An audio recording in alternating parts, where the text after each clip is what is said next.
আসসালামু আলাইকুম বন্ধুরা। আজকে আমার শরীরটা বেশ খারাপ, তাই আমার বিয়ানি হুট করে ফোন দিয়ে বলছে যে আমরা আপনাকে দেখতে আসতেছি। আমার বাসায় তো 2 মাস থেকে গ্যাস নাই, তো খালি টেবিল সাজিয়ে বসে আছি, কি আর করব। চুপ করে বসে থেকে বুদ্ধি করে বের করলাম যে কাচ্চি ভাইয়ের দোকানে যাই, যে কাচ্চি কিনে নিয়ে আসি। এই যে 8 প্যাকেট কাচ্চি কিনলাম, কিনে বাসায় আনলাম। এসে তো এই অবস্থা, এখন কি আর করার, রেডিমেড খাবার খাওয়াতে হচ্ছে। রেডি। হ্যাঁ, রেডি। ব্লগার। ও ব্লগ, আমি তো ভুলেই গেছি। আমি ওদেরকে পাঠাবো মনে করে আমি ভিডিও করতেছি, তুমি তো ব্লগের কথা মনে করে দিলে আমাকে।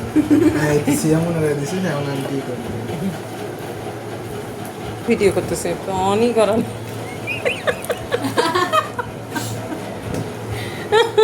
নতুন জাতীয় সারা বাংলাদেশ ঘুরে এসে তবু যে আমি ভিডিও অন করি নাই। হ্যাঁ, ওই রকমই অবস্থা। তো বন্ধুরা, কাচ্চি খাওয়া শেষ। তোমাদের সঙ্গে খোদা হাফেজ, টাটা, বাই বাই, আবার দেখা হবে।